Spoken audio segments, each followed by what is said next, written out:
મોટું થોડું હોય છે મોટું ના હોય એટલે કામ હોય પછી બાપા વેચવા તમે ભૂલ્યો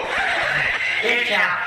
મને સપનું આવ્યું કે રાજુ આપણા પૈસા લઈને ભાગી ગયો છે અરે અમે હવાના આઠવાજે જમાવી હાથ ઉપર મને સપનું આવ્યું પૈસા ભાગલો છે એની પાસે આવડો સામાન મારે મોડે કરવા દેવું રાજ્યનું મદદ શ્યામને ફાંસી તો બધા પૈસા